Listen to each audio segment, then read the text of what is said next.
Hello there, and welcome back to another episode of Daily Magic. My name is SlytherinKnight, and I'm so happy you could join me.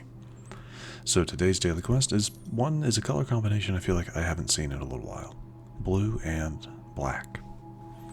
So I haven't really had a great option for Dimir in a while, but I decided to do a little bit of digging since I saw that the quest today was blue and black, and came across this Dimir Midrange deck.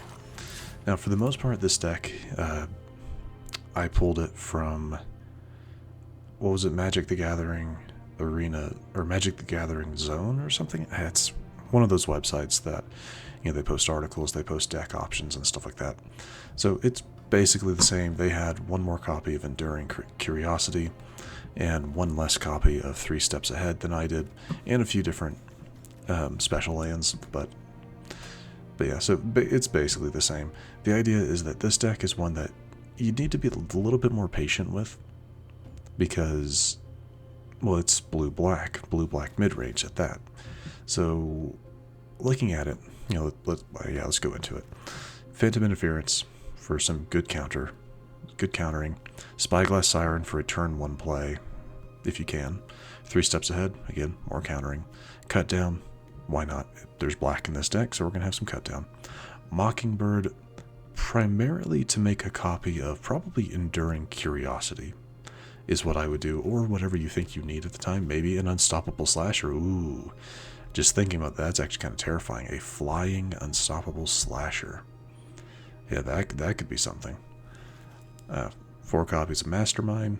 A couple of our creatures have flash, so the idea is that, hold off until the end of your opponent's turn so that you can potentially counter something, get rid of something, or if they don't do anything that you feel needs to be gotten rid of, play some creatures. Same thing with Floodpits Drowner. When it enters, tap target creature an opponent controls and put a stun counter on it. Very nice for, dealing with a potentially problematic card if you don't have a way of killing it. Just a single copy of Anoint with Affliction, mainly because it only works on creatures with mana value 3 or less. Deep-Cavern Bat, because, why not? Go for the throat, obviously. Preacher of the Schism is just a decent all-around card, especially for a 3 cost. Already talked about Unstoppable Slasher. It does what it does. Enduring Curiosity and Kaito, Bane of Nightmares are kind of the ways you're going to be keeping cards in your hands. With Enduring, whenever a creature you control deals combat damage to a player, draw a card. It comes back as an enchantment if this card dies. Very nice. And then Kaito, you can ninjutsu this card out if nothing's blocking your creatures. Typically, I feel like it's going to be with Spyglass Siren that they're not going to block. 3/4 ninja, pretty good. Has hexproof, which is awesome. And then its whole thing is, his +1 ability is to give you an emblem. For ninjas, get +1/+1. I will say for this deck, that's just going to apply to him for the most part. So, but still, just making him stronger potentially every turn. Or you can Surveil 2, draw a card. If your opponent has lost life, so that's like you do that afterwards. And then tap target creature, put 2 stun counters on it. Very nice. Nothing special with the lands. So yeah. This is a bit of a departure from the type of decks I usually play, so to be completely honest, I'm not expecting much. But I don't really have any other blue-black options that I've really come across that I like, that I enjoy, so we'll probably hold on to this for a little while, test it out some, play a few matches, see what happens.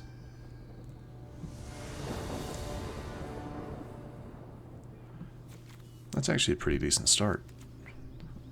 We can start off with the Swamp for a cut down, turn 2, Deep-Cavern Bat. I like it. Turn 3, potentially sending out Slasher. Depends on if they have something that I don't like. We'll do a Drowner instead, maybe.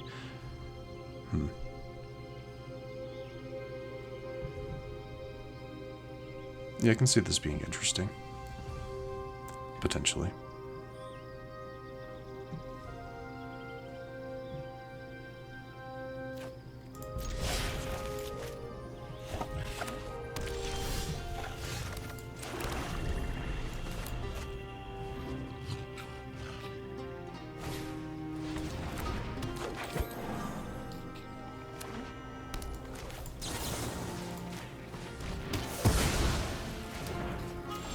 elves for you.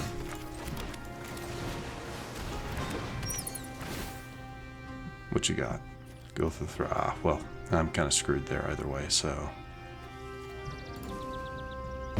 It does force them to use their turn to go for the throw, though. Though I guess taking the go through the throw would have been better. Yeah, probably would have been better there.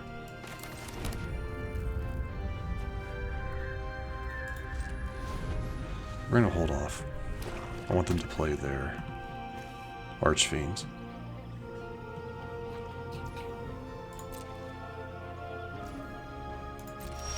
Alright.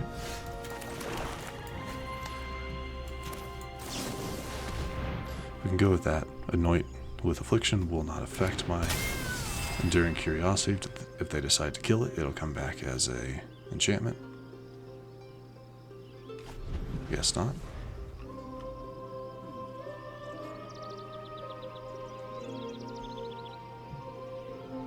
I'd prefer them not to get rid of it. There's the Archfiend. Okay. Go with this. We'll go with the Slasher.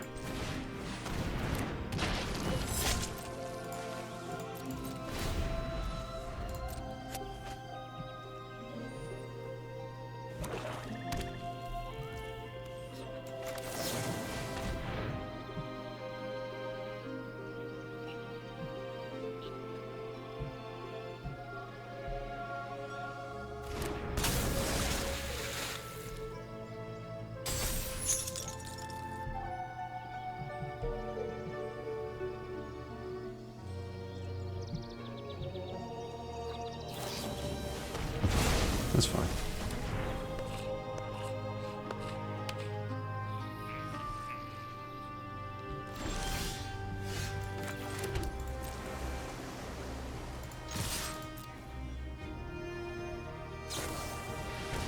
That's fine.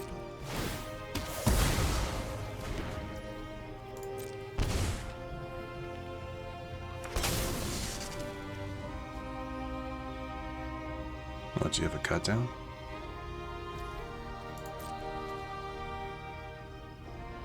So it would seem. Oh, another Anoint with Affliction. No, I don't want to send that to their library. I thought about it, but no, I don't want to do that.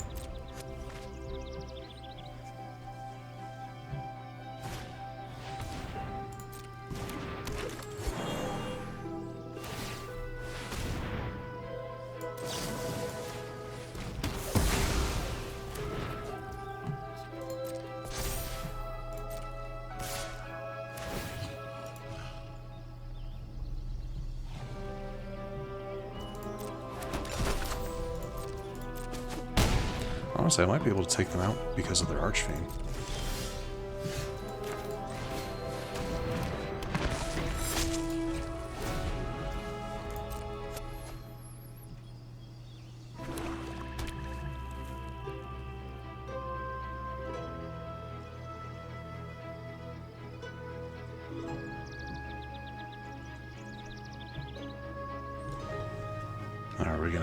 Are they gonna start roping?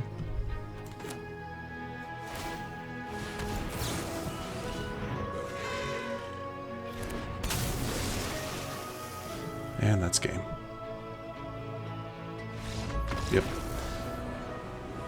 For those of you that might be, I'm sure most of you understand what just happened there, but by sending out my Floodpits Drowner, honestly they were going to lose this match anyway, because at the start of their next turn that last oil counter was going to tick away, and the whole thing with this is that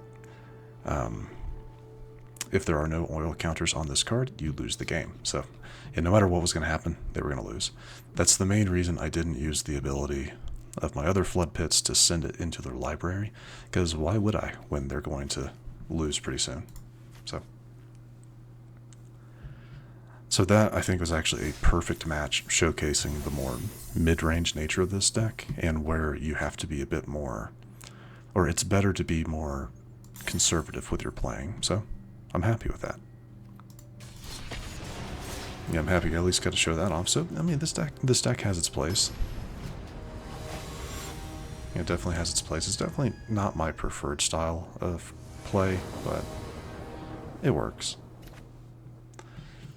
Yeah, this is fine. I would have preferred to have had an untapped black, but I guess it's fine, since they didn't have one either.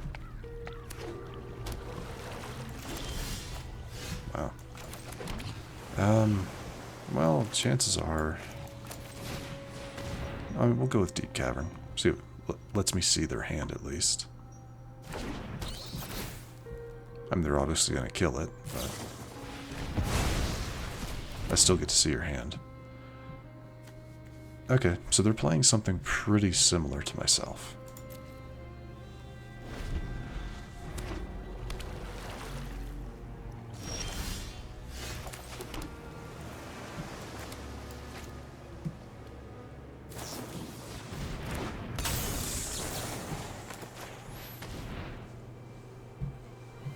Yeah, you can flash that in, that's fine.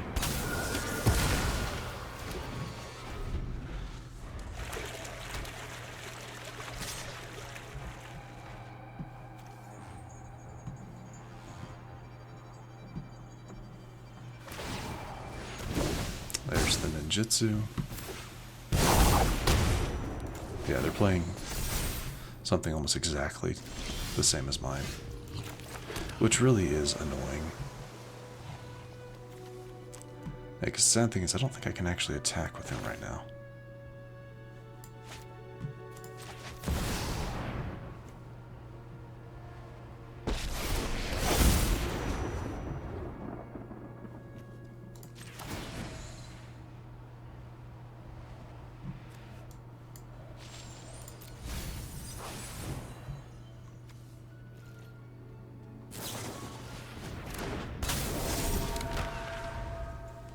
Honestly, I might just go ahead. I think I'm going to go ahead and concede this one, because there's not much I can really do here. Because I mean, they're just going to attack him right there, so...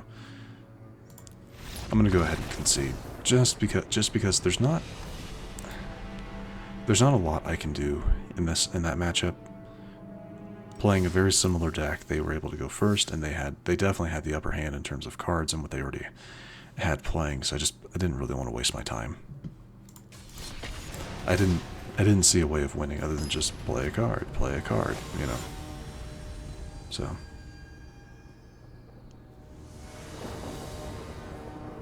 I feel like that's another thing about at least this type of deck that you can figure out fairly quickly if you can win or lose.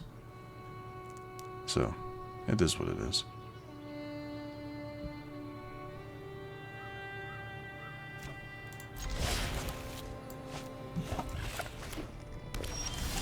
Oh joy. Red. At least red green gruel, perhaps? Ah, Lorekeeper. How nice. Let's see what they've got with this.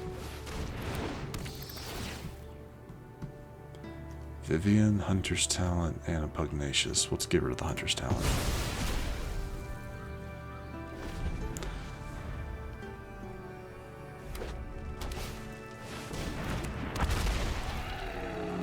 Yeah, you can attack.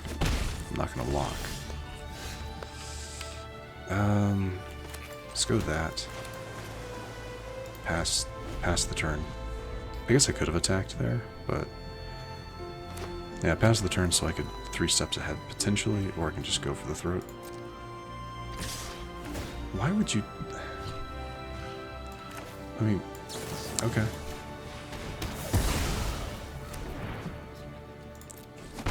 I didn't want to take the 6 damage. And something I should have waited. Nope. Okay, cool.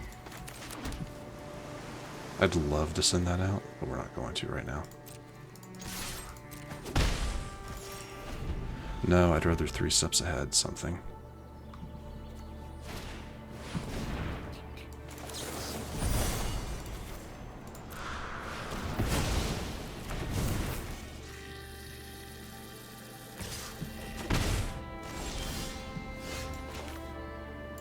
Go with that so I can have a little bit more mana to work with.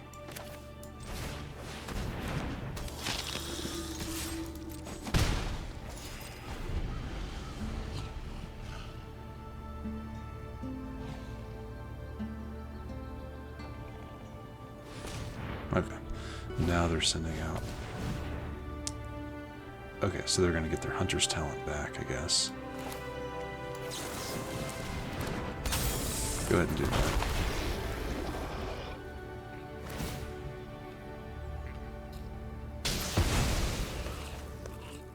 That's fine. There's not much that hunter's talent can do.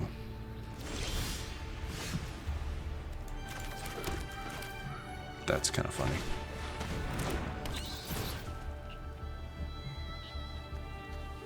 Oh, frillback. Okay. Interesting.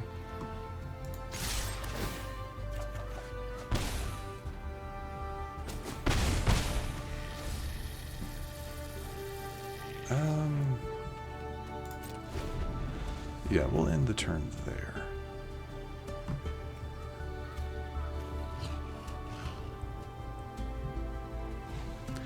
It's a little dangerous to send out my Enduring Curiosity while they have their frillback.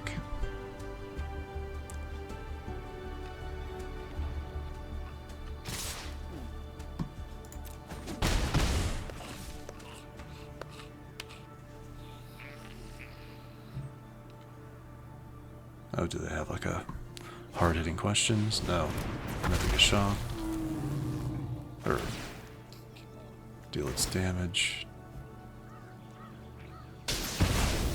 They really want that hunter's talent. Not entirely sure why. Let's go ahead and send out... Yeah, let's go ahead and send out the Enduring Curiosity.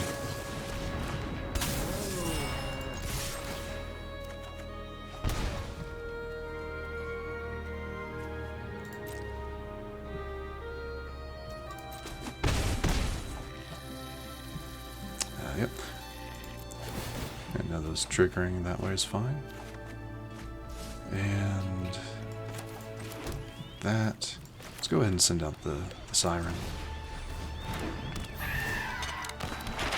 And that'll do.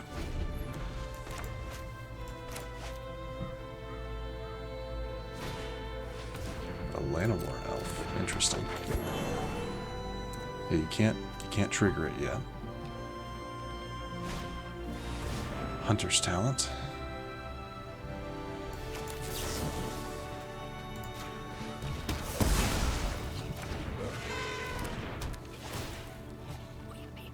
One damage you get to the flyer.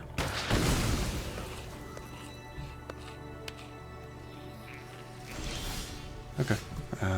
Go there. Let's see. I need to spend 3.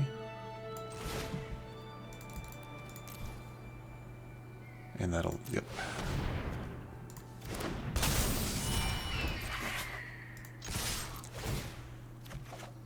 Ooh, go for the throat. That's fair. So what else did they still have? They had a Chimal, spells can't be countered at the beginning of your end step, discover 5. That would have been really, really annoying, which is why I was very glad to see the Phantom Interference. Should they have ever been able to play that. Vivian would have also not been great, but I could have dealt with that, I think, a little bit better. And then the Tranquil Frillback would have been annoying. That's why I used my Mockingbird to make a copy of Enduring Curiosity, just in case they played that on their next turn. I didn't have lethal, I didn't think. No, that's 7 damage, so... But I guess they didn't really see a good way of winning, so... I'll take it. Honestly, yeah, the deck's not bad. You just gotta, for myself personally, I have to remember to take it a little bit slower. Take things just a tad bit slower with this deck. Really think about your plays. Don't just try to get as many creatures on the field as possible. And that is a little different from my preferred playstyle. But all in all, not bad. I'll be hanging on to it. Anyway, with the completion of our daily quest and the 2 wins, we did level up, which saw, I believe, yes, 2 packs actually. Excellent. So let us look at those. Start with the Karlov Manor pack first. Alright. Another slime against humanity. Jeez. That thing is terrifying to deal with. Alright, what is our rare? Illicit Masquerade. I think when Karlov came out, I got this card a lot, and it kind of got annoying seeing it so often. But that's fine. Alright, and now the Foundations pack. Alright, what we got? And nothing new in our commons and uncommons. What is our rare? What is the obsession with Solemn Simulacrum? This is like the 4th time I've pulled this from a pack. Or 4th or 5th. I know I have a full set of it. And it's not a card I plan on ever using, though I would be interested to see a deck that utilizes it, since I know I have 4 copies of it. Anyway. With that, I'm going to go ahead and wrap things up. If you enjoyed this episode, which I do sincerely hope you did, please feel free to hit that thumbs up button down below. And if you do happen to be new to the channel, hello, welcome, and please do consider subscribing. And to stay up to date for whenever new content is released, do not forget to hit that bell icon after you subscribe. But other than that, thank you so much for watching. I really do appreciate it. And I will see you all next time.